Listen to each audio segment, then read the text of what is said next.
Hey everyone, it's Sonia here. How are you today? Welcome, welcome, welcome. I have a very special edition for you today. It is another heart to heart.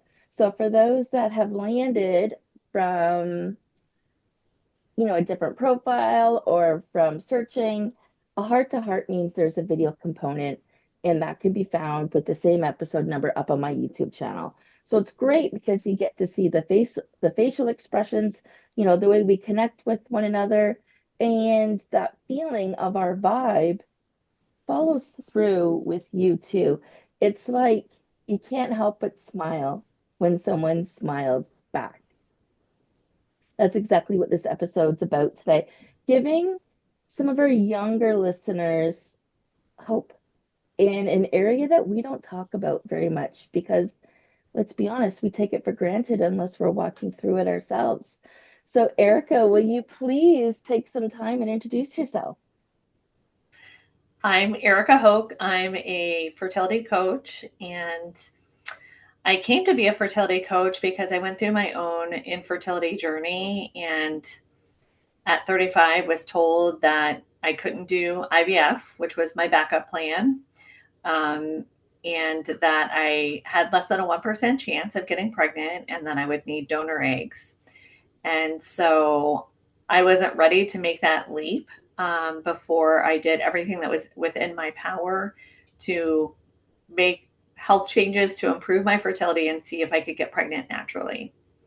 So, let's go back to the beginning. Were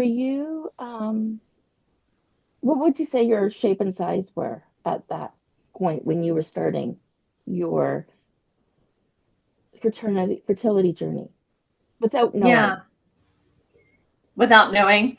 Well, it's kind of a loaded question, honestly, because I knew I was going to have problems getting pregnant, or I kind of made that assumption because I had seven reproductive, what I call like reproductive inhibiting diagnosis. So I can't ever remember them all at the same time, but I had stage four endo that I had surgery for. I had uterine fibroids, I had ovarian cysts, I had PCOS, I had thyroid disease, I had something called factor V Leiden. So IVF was always my backup plan, and I never kind of took it for granted, that I was going to have an easy time of it just because I had all this dysfunction and disease in my body. But to answer your question, I was a healthy size and weight. Gosh, I think at that time I was like a size four probably, Okay. which I'm only 5'6". So um, yeah, I just had a lot of inflammation in my body and a lot of overlooked things that the doctors didn't address. That once I started, going through the process of learning what affects your fertility, I was able to change and to turn around. So, outside of your diagnoses, and there was a lot of them, which Yes. gave you pretty much a red light moving forward. I don't know if you've ever heard of Matthew McConaughey's book Green Lights, where you can go because it's a green light. In your case, you've had red light after red light after red light. Yeah. And you shared with us that you were a size four. So would you have thought that you had had that much inflammation inside of you? There's two parts. And then would you have thought that you could fix it on your own? So I didn't think that I guess the buy-in for me was after the doctors told me that I had less than a 1% chance. I kind of rejected that like all or nothing approach. And I said to myself, you know, that I didn't believe that I was that sick. I would have told you at the time that I was eating a air quote pretty good, diet. I was having, salads occasionally or whatever, but it was really a standard American diet full of, um, a lot of the things that we know now cause inflammation in the body, like seed oils and, pesticides in our food and hormone and endocrine disruptors in our body. And on top of that, I had a history of trauma. So one of the things that I help my clients recognize and work through also is it's actually twofold. Infertility in itself is trauma. For your listeners that might not know anybody that has gone through infertility, every single month that you get your cycle, it's like a death because you're hoping that that's going to be a baby that month, on top of actual miscarriages, failed procedures, and just disappointment after disappointment. And so dealing with the trauma of infertility is so important as part of your healing journey. But then I also had, history of sexual abuse and trauma and things like that. So I needed to address all of that in order to heal every part of me in order to get pregnant. How long of a journey was that? So, you know, healing is not linear. Oh my goodness, my daughter, my So, youngest daughter told me that for the first time ever 2 years ago. And you and I are in the profession of taking people from one place to another in yeah, tandem to make sure that, they get to that place. right. And my daughter, who would have been 21, 22 at the time, looked at me and said, Mom, healing's not linear. And Yeah, I'm like, are you kidding me? I thought I was on an upward trajectory, yeah, and she slammed me with that, but gosh, there's so much truth to that. yeah. I mean, it's layers, right? And you get a little stronger because you get educated in this area, and my first diagnosis was my stage 4 endo, which was after 12 years, which is about average for endometriosis. It takes about 12 years to get an actual diagnosis.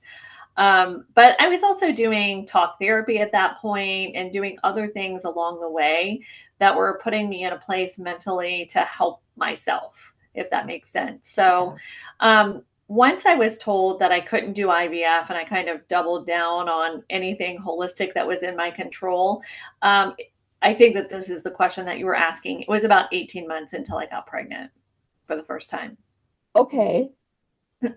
Yes and no. I kind of wanted to know, like, did you notice the healing process? In my experience, the healing process doesn't stop.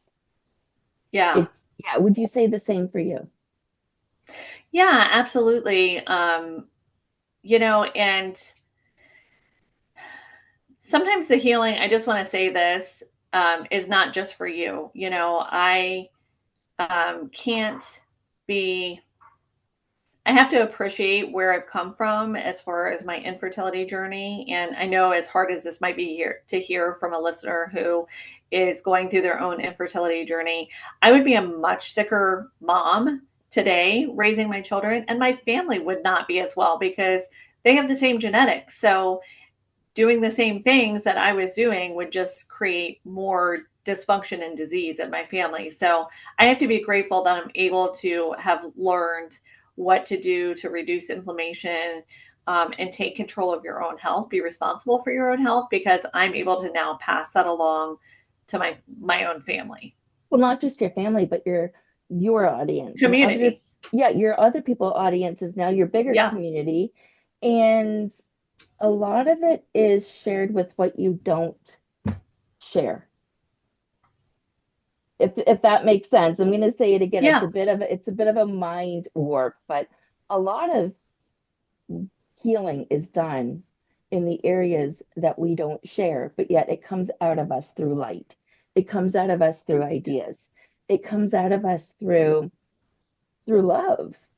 And so we might not see it. It just passes through us where throughout the healing process it could have gotten stuck and stagnant. Right? Mm-hmm. And then I don't know about you and where you're, I can tell you how I am contributing to my inflammation. And that is because I'm an emotional person. I'm an emotional eater. I'm an emotional spender.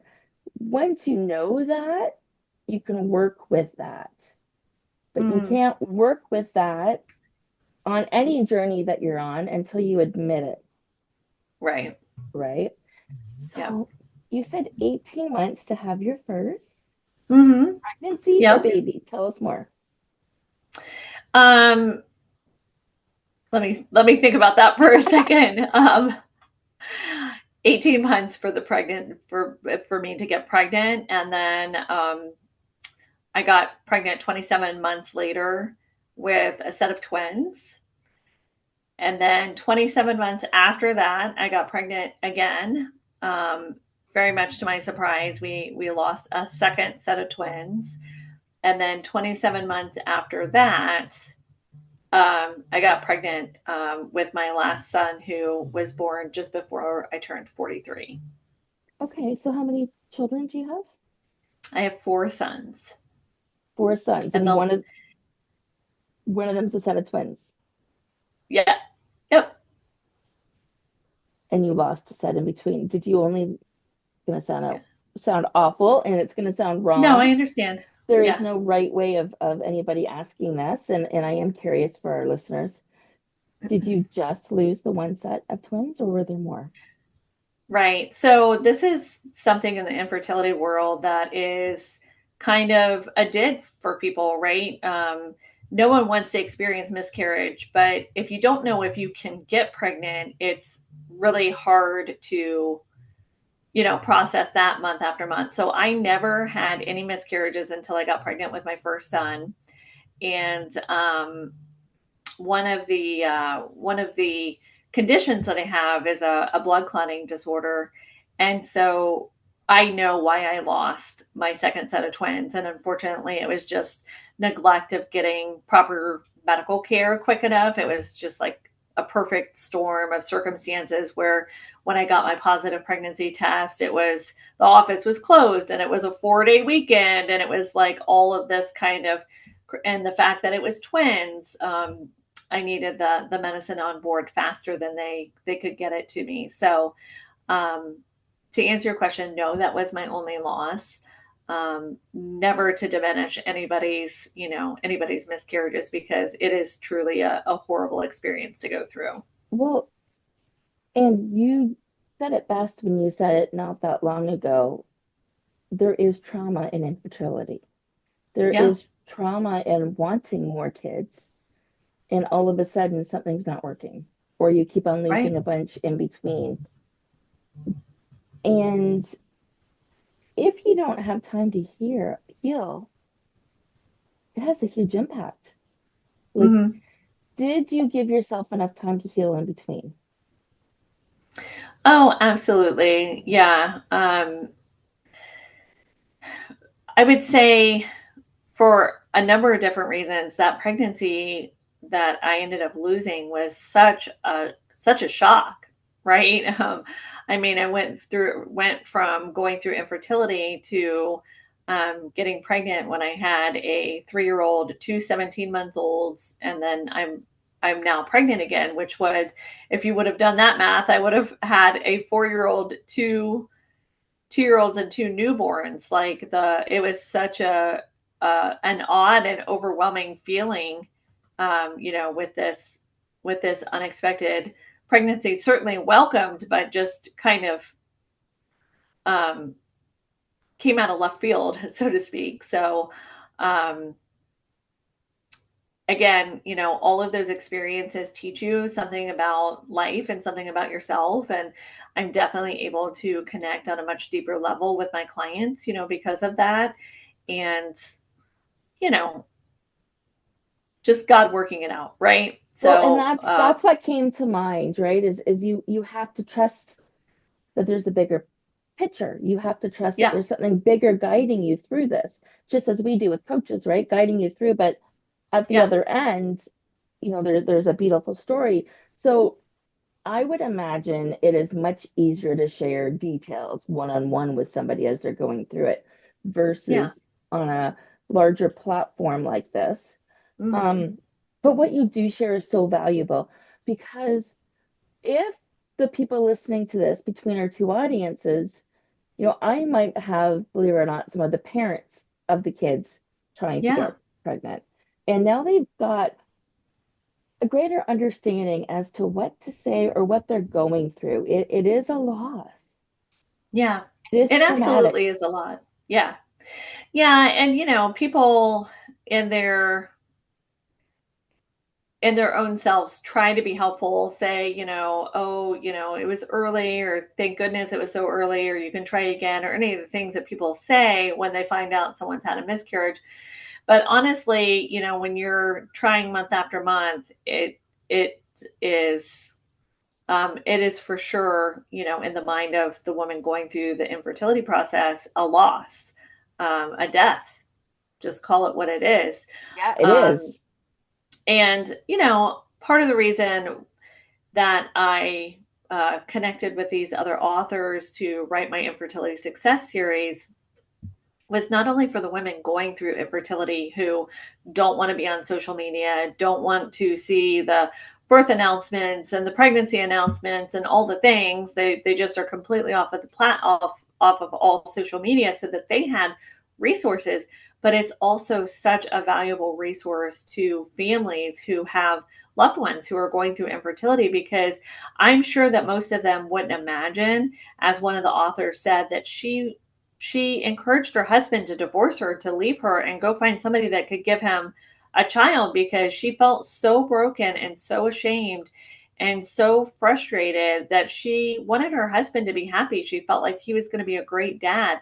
And I think that that depth of despair really doesn't get communicated. You don't want to walk up to your in-laws or to your own parents and say, this is this is the depth of my despair about the fact that I can't get pregnant, the fact that we can't get pregnant, is that I think that they should go and find somebody else that can, make them a father. So it's really helpful perspective um, about the whole process, but also like the really deep underlying emotional issues that happen behind the scenes that usually don't get spoken out loud. And there's got to be so much of that. Do you teach your audience how to work through those emotions? Yes, absolutely. I have my own practices that I go through with them, and then I also partner with an EFT tapping professional, and she walks them through different exercises based on the emotion that they're feeling. And then I also have an AFT practitioner that comes in and does the same thing. So people have different modalities that they can do that's not talk therapy. Because honestly, like I had my own experience with talk therapy. Talk therapy is good for a lot of different things, but in this particular in the case of infertility, it's not that great. It's almost re-traumatizing. So you really need to process the emotions in real time. And I like to call them my pocket tools, because let's be real, like you're out there working and you get your period, you go to the bathroom, you get your period, you got to go back to your desk, or you got to go cry in your car. What we don't want to happen for those women that are having those kind of experiences is for them to stuff all that emotional upheaval. And I always say, stuff that 800-pound gorilla back in his cage. We don't want that happening time and No, time again. We want her to be able to go to her car, lock herself in a stall in the bathroom, use the tapping to kind of help her body calm down and reset, and not, suppress all of that emotional energy that's happening in that moment. I love that. And then so you share different tools then and different modalities that might work for different people. That's right. Yeah. Yeah. And things like strike through journaling and just different things like that. So Let's new twists on old tools. yeah. Maybe well, that's what we'll call the title. Is there any tools that you would recommend right now? um I not tools per se, just the books are a great resource. I can't think of any tools. Like being caught off guard. So Yeah, with that, do you have your book handy there that you can show us? I do. I was trying to fix my background for all of your here. We'll have we were talking earlier about tech issues. Let me see what I can do Yeah. here. I don't know if I can hold on just a second. I'll hop off.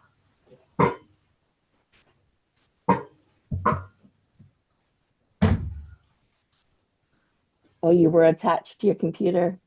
Yeah.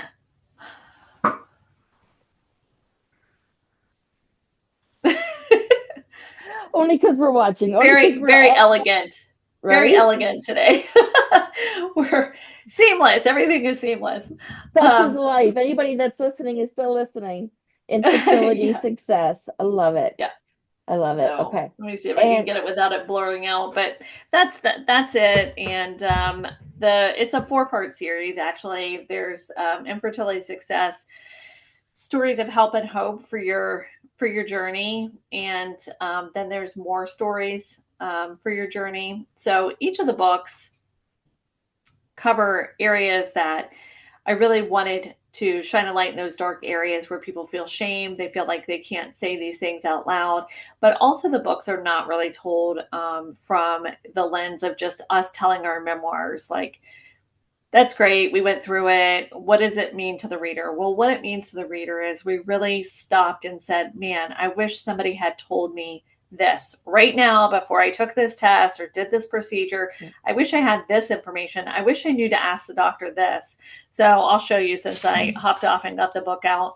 Um, there are tips through each of the chapters, you know, where they can stop. There's QR codes in the back of every chapter. So if you connect with that author, you can reach out to them directly. So it really is a tool not only for someone going through the process of infertility, but you know, a resource for those families as well. we're gonna have So, those links included in our show notes for anybody listening. okay, great. We'll make sure. So Erica, if you haven't sent those, just send them on your way after, and we'll make them easily accessible for the fingertips because for the fingertips of our listeners. Because I want to circle back. It sounds to me like you're not the only author in the book. That's right. These are collaborations of variety of number of authors from 20 some to, you know, just a variety of numbers. But um, book three is about infertility success. It's called Infertility Success to Postpartum Mess, the Truth That No One Tells You. And that is the emotional fallout of an infertility journey into early motherhood, where, you know, the mom thinks the whole time she's pregnant that the baby's going to die, that she's going to die in childbirth, the baby's going to die in childbirth. And then there's this hypervigilance. And a lot of that is from the unresolved emotional trauma of the infertility journey. And so it's also, you know, the shame of not being able to say to her peers, here she is again, separated from her peers who got pregnant easily, who, you know, motherhood came easily, and they can say, oh, the baby's not sleeping, the baby's not eating, the baby's not doing this. This is, oh my goodness. But people treat women with infertility like that baby is a magic wand. Poof. You have a baby now. Everything that you went through is all done. None of the trauma matters. Your 6 figures of debt, you know, don't matter. None of that counts. You have a baby. You're the lucky one. You should be grateful. And it's really a very shameful place because we know motherhood's hard, right? And they wanted this baby so desperately, but now again they feel ashamed, they feel isolated, they feel separated, and they feel alone. So the books, I just can't say enough, like I don't want anybody to feel like they're alone. Well, and that's um the key. yeah, It you know, this might be particularly towards infertility, but take that one piece and the only piece right now out of the equation. The sense of not feeling alone is for mm, everybody. You yeah, don't want to be keeping that to yourself. It's not safe to be keeping that to yourself. And I would see how it especially holds true for this because feeling alone when you have a newborn, yes, of course, that's postpartum, but like you're saying, in your case, when it comes to infertility, it almost trumps having that baby trumps everything else. So yeah, they a lot of people, unless they've walked a mile in your shoes, wouldn't know to check in outside of yeah, regular postpartum. If yeah, they even check in with that. Like, yeah. It yeah. took my daughter. That's a whole Well, that's separate I discussion. was gonna say it took my oldest daughter. She just admitted this year over 2.5 years to get over the birth of her son. She wants another baby, Yeah, but she admittedly said she was sitting in a depression for 2.5 years, and we may have guessed, yeah, but I don't think anybody outright asked. And this is your cue. Check in a little bit deeper because people Mm-hmm. are really good at hiding or showing up just enough so you Yeah. leave them alone. And that's And the probably the case. expectation on, yeah, the expectation on new moms is tremendous, right? Just get back in the workforce or get back out there or just act like you didn't just have a baby. Well, you're in the States too, aren't you? Yeah. Yeah. Yeah. So here in Canada, thank goodness. When I had my first baby, it was 6 weeks mat leave. Mm-hmm. My second baby went to 6 months, but I wasn't working, so it didn't really matter at that point. I didn't go back Yeah. between my two. And then my third baby, it was like a year. But Uh-huh. when my daughter just got to take it, it went from a year to 18 months of mat leave Yeah. or parental leave. But not all countries are like that. Yeah. Yeah. Yeah. And again, it's this terrible double edged sword for women going through infertility because a lot of times their infertility coverage came from their employer. A lot of times they've had to pay out of pocket so that there's zero opportunity for them to take only the minimum amount, which if you're lucky in the States, you get 6 weeks Okay. paid.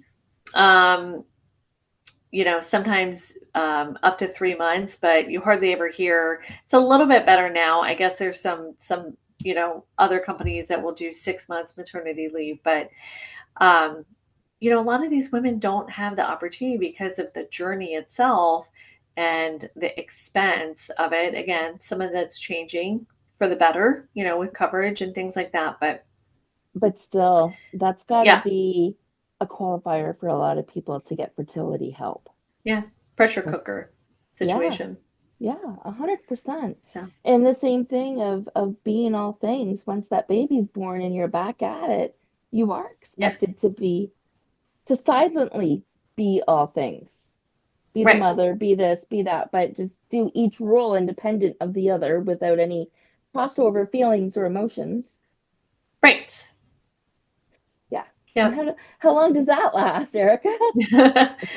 Well, that lasts forever. We know we're moms, Oh, I right? meant So, the feelings before we explode. But yeah, we do oh, explode after yeah, a while. We do say something yeah, after a while, or something drops, and hopefully it's not yeah, your baby.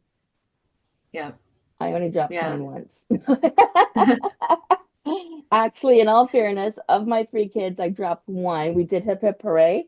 It was Uh, at the end of like a circle, and on the yeah. third time, I didn't catch her because my water broke for my second one, and Oh my gosh. reason I would say for dropping your first, but that's like the Yeah, only reason.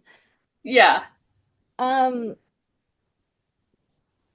we identify being mothers at such a young age. How did that impact your journey? Um, I think that that's a very complicated answer for me. Um, I don't know if I could unravel that for your readers or your listeners, um, because of how complicated my childhood was. Um, yeah, And that's I knew I wanted to be a mom from a very young age. And I think it was just that because I didn't have good parental connections. And so I think that I did truly know and want to be a mom and want to do better, right? Um, and have my own family so that I could feel connected in a deeper way than I did when I was a child. That's the and most uncomplicated way that I can no, answer that no, question. that and it's a great answer because not everybody falls into the cookie cutter, and that's where I was going with my response was, Yeah, I'm glad you answered it the way you did because that connects with the people who have a different upbringing. yeah, And it also opens the doors to the fact that you had mentioned like a stronger connection, hmm a deeper connection.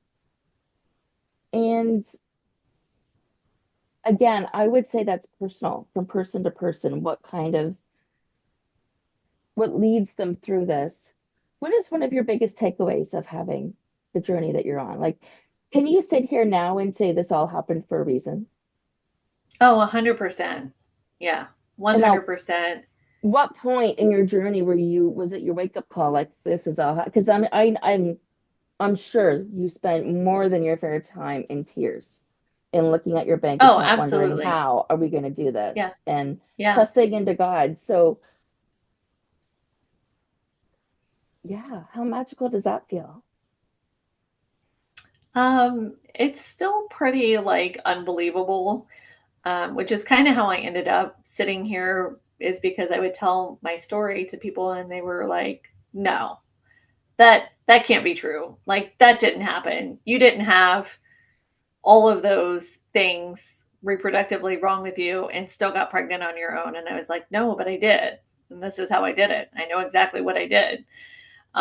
So I think that it's what has driven me to coach and to share my stories and to share, not only my story, but the author's story and the books and stuff, because people need to know, people need to know how much is in their control, um, and that they can take responsibility for it, that they can impact their own health, that they can ask questions and not be viewed as a nuisance to the medical community, that they owe it to themselves to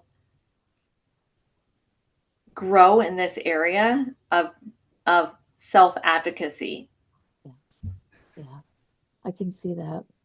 We're afraid to And use our, for me, and maybe this is like a little nugget for me at the end of this conversation, not having a voice as a child, going through sexual abuse as a child, being very disconnected, and I do say that I was raised by wolves. Um, that that like me having this voice now is the gift of that process. It's like the bow on the whole thing that has transpired, meeting the infertility journey, and the whole process is me being able to have a voice for those who have not learned and are not strong enough yet to speak up for themselves and create that kind of advocacy. yeah, it's so important. We don't advocate for ourselves. I'm one that doesn't advocate the way I should. Um, I know that. My voice gets a little quiet. As good as I am, my voice gets a little quieter if there's one more question and I feel like I'm wasting somebody's time. But we can't go there. We can't do that, especially if we're working just as hard or harder than the medical community to get our own answers. You know, Yeah. that speaks volumes. And when it comes to healthy eating, how much of that changed your results? It's hugely impactful. Egg quality is not fixed. We are all born with all the eggs that we will ever have. One of the things that I didn't mention, I always forget to say, that I had diminished ovarian reserve. It's the reason that they could not do a retrieval and they couldn't do IVF. And even with diminished ovarian reserve at 43, I still had an egg good enough to produce a child, and so taking the toxins out of our food, our diet, and focusing on quality organic proteins. One of the things that I focus on in my with my clients is doing that on a budget, because man, talk about overwhelming. That whole thing is overwhelming. But label reading and making choices and what that looks like and why our labeling is so messed up and so deceptive, so I'm looking for another word that I can't find right now, but it's so deceptive, so just learning that, I think, is very eye-opening to people as well. But yes, your diet 100% matters. Even if your doctor told you it doesn't matter, it for sure does. And again, I And want to reiterate how can we think that it doesn't, right? that's Yeah. Well, here's the thing. Let's go from an untrained mindset right now. As a size 4, you had no reason to think, did you, at that To point? think what? To To think think that what? to think that you had inflammation, that much inflammation everywhere? I didn't, and it's really interesting. My husband and I have this picture of us, and we're both probably 20 pounds or more lighter, probably more than that. Let's say 30 pounds lighter than we are now, but we looked so puffy. It's unreal when we look at it. Like we looked so in, I don't know what to say other than puffy. And yet I was, 2 sizes smaller or more and 30 pounds lighter. It's really crazy to think about. But yes, I had definitely had a ton of inflammation. And would you say refried sugar? No, refried Refined? refined Refined? sugar was the culprit. You know what I think it was more than refined sugar specifically is corn syrup, high fructose corn Yeah, syrup. there Yeah. you go. It's in so Um, much. Yeah. yeah, it's in so much. And it's definitely at the top of the list, even above and beyond sugar, which definitely is inflammatory, but the corn syrup does. I won't go into like the explanation unless you want me to, but the corn syrup is like a triple threat in that area for your health and for your egg health. And just briefly, that's the glyphosate because it's concentrated corn, which is heavily sprayed with the glyphosate. So it's concentrated chemicals, the insulin resistance it creates in your body. Um, yeah, I said three. I think there was another one, but it left my head. So, That's okay. um, That's okay. We yeah, were just really going to scratch the surface on that anyway, because we don't want to overwhelm anybody, our listeners, with going too yeah, deep. Erica, they can contact you for specifics around infertility and inflammation and really new twist on old tools, the tools that are in your back pocket right now that you use for yeah, different things with a slightly different variation. You can heal some of your inner trauma right, and possibly change your story too. yeah, You know, absolutely, it's the power's in your hands is what I'm hearing. And yeah, those that have been diagnosed with any kind of chronic inflammation, and most of us, let's be honest, we won't know this until we're older. But anything that ends in ritis, so arthritis, rheumatoid, that's still arthritis, itis, yeah, bursitis, arthritis, itis means yeah, inflammation. So if you have any kind of itis, you know for a fact that you have some sort of inflammation. I would still do the same work. It might not be eggs that you're trying to have an outcome with, but I guarantee you yeah, it is something more than what you've got going on now.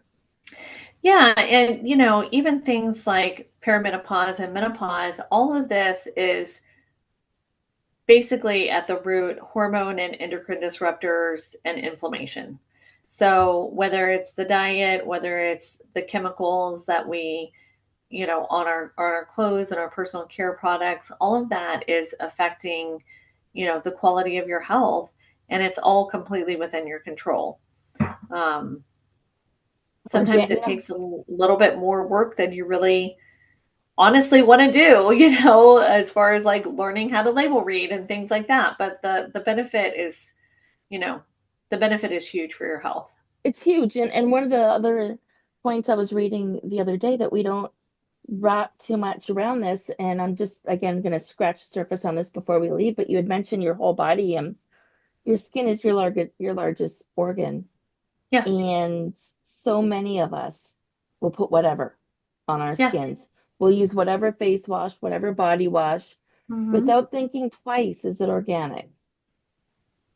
yeah, We may turn a blind eye at organic food because maybe it's not worth it, maybe it's not your budget, but I would definitely recommend organic skincare or yeah, whatever goes on your skin as much as yeah. humanly possible. So let me just my number one tip for that and for people's budgets and for people's health is laundry products because we're in our clothes or on our sheets 23 and a half hours a day. And if you're not using clean laundry products, that those chemicals are breaking down against your skin all day long. All day long. Interesting. So your laundry products, I mean, I've had people that have come to me that say, I go to bed at 10 and every night at 2 o'clock I wake up. And I said, what kind of laundry products? So your liver, kind of absorbs all of the laundry products on your sheets. Takes about 4 hours, right? When you're taking over the counter medication, it's like 4 to 6 hours, right? Well, there's a reason for that. So it's soaking it in, and bing, your eyes open and you're awake because you've got all these chemicals in your body now, and your liver is maxed out for the time being to process them. So just making that one change, you know, has a huge impact not only on your reproductive health but for women's health in general. And I will And say, go ahead. I was just going to say, keep it simple. Laundry detergent, cut out the softeners and the dryer sheets and all that, those kind of things, because those are the real culprits. And you have to break up with fragrance. Nobody can smell anymore. That's what I have to say. Nobody can smell No because there's perfumes so or no, not just that, but you just have to break up with fragrance for a while and figure out, what's clean and things like that. But no fragrance for laundry products. And it's yeah. really hard for people. Like you can use essential oils on dryer balls and that sort of thing, but for the most part, it's such a huge impact on your health, on your respiratory health too, not just your skin health, but your gut health as well. It just is hugely impactful. Would you say organic, like go to a store and specifically buy organic, or is there a certain brand that you like to recommend? Yeah, well, there's a couple good apps out there, and because your viewers and listeners are international, I would look for something with as few chemicals in it as possible, and chemicals that you can that are what am I trying to say? Readable, Pronounceable? that you understand what it is, that you can understand what the chemical is that it says. So there's a few companies out there. I don't recommend a particular one for longevity of this listening audience because they change them honestly all the time. And so it's something that I also have to keep vigilant and teach my clients to keep vigilant because they'll, introduce one formula and we know they change the formulas all the time. So Be mindful, you know. be mindful of it. Yeah. Yeah, Yeah, yeah. but your laundry products by far are your biggest impact. And who would have Who thought? knew? Who knew? Yeah.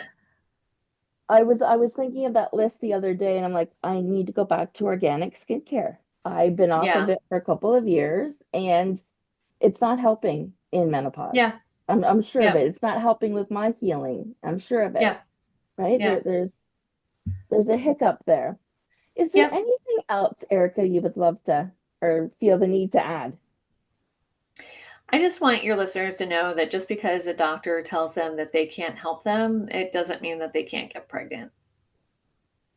Yeah, and I would like to expand that to, we're talking about infertility, but I want to take that to the next step. And no matter what it is, if the doctor says there's no chance, Yeah.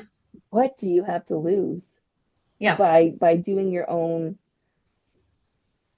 reflecting on what needs change from within? Yeah. Yeah. Work in Yeah. tandem with whatever you can find. Do the research because no one's going to care about your body as much as you are.